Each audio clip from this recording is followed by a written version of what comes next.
Thank you for stopping back by my channel, Road 2, as we continue to learn the story of one of the most important figures of the dark side of the Force, Darth Bane. As we learned in part 1, he is important because he is the creator of the Rule of Two. Do you know who I am? Yes, Darth Bane, the ancient Sith Lord you are. And know why I am not forgotten? Created the Rule of Two, you did. I chose to pass my knowledge on to only one. I created a legacy so resilient that now you come before me.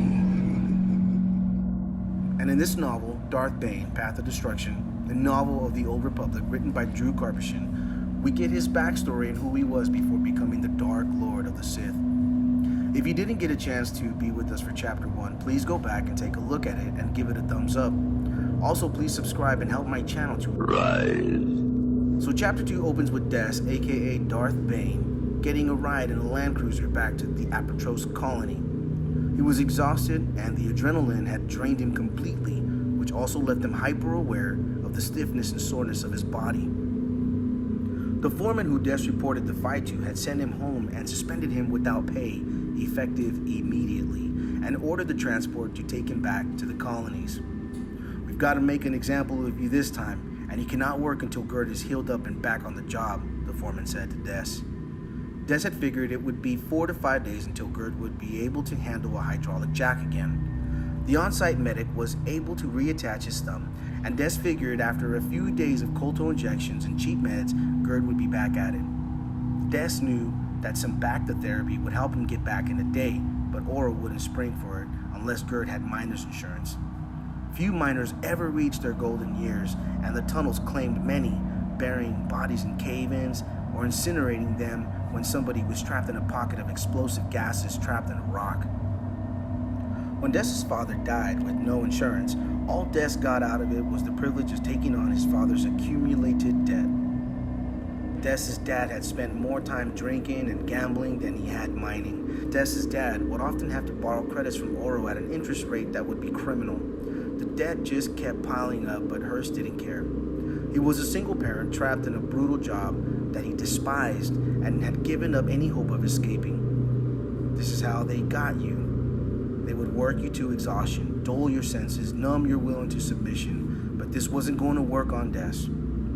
Even with the crushing debt he had because of his father, Des was going to find a way to pay it off and leave that life behind. He knew this with total confidence, and it was this knowledge that gave him the strength to carry on. Des was suspended and couldn't work the mines, but he knew that there were other ways to earn credits.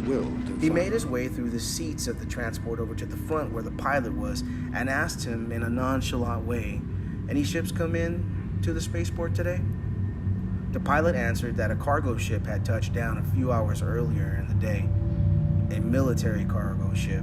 Cortosis was used in the hulls of everything from fighters to capital ships, as well as being woven into the body armor of troops, and as the war between the Republic and the Sith dragged on, the Republic was in need of more Cortosis. Des knew that until the cargo base were filled, the crew, the officers, and the enlisted soldiers alike would have nothing to do but wait, and from past experience, the soldiers liked to play cards as a way to kill the time. And wherever people played cards, there was always money to be made.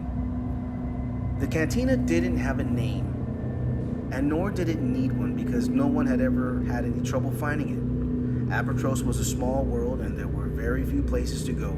The mines and the colony, or the barren wastelands in between, was pretty much it. The spaceports were located there too, and the freighters would leave daily with shipments of Cortosis bound for wealthier worlds closer to Coruscant. The cantina was built a few hundred meters beyond the edge of town, set well apart from the gray grid of the barracks. It stood only 3 stories high, but everything inside the cantina was located on the ground floor, while the upper stories were merely a facade for show. Groshik, the owner of the cantina, had often proclaimed that he had intentionally made the cantina as garish as possible to offend the oral powers that be. Groshik would open his cantina at 1300 hours in order to maximize his profits from all the miners in the colonies. As Des made his way toward the cantina, he could already hear the sounds coming from inside. Loud music, laughter, chatter, clinking glasses. Once Des got inside, he didn't recognize any faces, as the day and night crews rarely crossed paths. There were no waitresses, servers, or dancers. The only employee in the cantina was Groshik himself. Groshik saw as Des pushed his way through the crowd and then dipped behind the bar to get a mug of geyser ale for him. Groshik liked him, but Des wasn't sure as to why. Maybe it was because Groshik had seen Des grow up, or maybe because he felt sorry for Des for being stuck with a rank weed father. Des never had to pay for a drink if it was poured without being asked for, and when that happened, Des gratefully accepted it and downed the drink, then slammed the empty mug back onto the table. Des wouldn't guzzle the second drink as he had the first, but Groshik rarely gave him more than one on the house. Plus, Des didn't want to abuse the bartender's generosity. Des turned his attention to the crowd, and it was easy to see the Republic visitors in their crisp Navy uniforms. Des made his way toward the gaming section, where he found 4 more naval soldiers along with a dozen or so miners. A Twi'lek woman with the rank of petty officer was playing Pazak.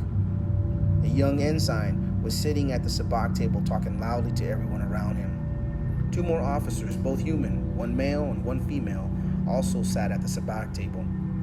Des assumed they were senior officers in charge of the mission to receive the Cortos' shipment. It seemed to Des that the Republic always expected the citizens on the Outer Rim worlds to jump at the chance to join them. But the Republic wasn't very popular on the Rim. But the Sith, on the other hand, found a lot of anti-Republic sympathizers out there on the fringes of civilized space. That was one of the reasons their numbers kept growing as the war dragged on. Groshik had seen Des' eagerness and asked, "Any chance you heard a Republic crew was stopping by and then you picked a fight with Gerd just so you could get here early?" Des shook his head. "Just a happy coincidence is all. Was it possible that they were there to warn of the horrors of the Brotherhood of Darkness?" Either way, the recruitment wasn't going over too good. Des focused his attention more intently on the table where sabacc was being played. It was more than a game of luck. It was about strategy and style, knowing when to bluff and when to back down. Des could easily see that the ensign was clearly new to the game and kept staying in with weak hands instead of folding his cards. He was a chaser, not satisfied with cards good enough to collect the hand pot and going for the big win, but kept getting caught with bomb-out hands and having to pay the penalty. Clearly, he had more credits than sense, which suited Des just fine. He was good, Des had to admit, but on this night, Des had a good feeling. Sometimes he knew he couldn't lose. He was going to win tonight, and win big. "Looks like now's your chance," Groshik whispered, as he swept past to pour another drink. "Good luck." In my experience, there's no such thing as luck. "I don't need luck tonight," Des thought. He crossed the floor of the cantina and stepped over the nano-silk rope into the Oro-controlled gaming room. Thank you everyone for stopping by and watching this video. As always, please click the like button and also subscribe and help this channel to rise. If you have some time, please also leave your comments and let me know what you liked and what you disliked, and also what you would like to see in the future, or even ideas on how to improve what you see. I appreciate your time, and stay tuned for Chapter 3 for next week. I hope that you and your family are all well, and as always, may the Force be with you, and don't forget. Only through me can you achieve a power greater than any Jedi. Learn to know the dark side of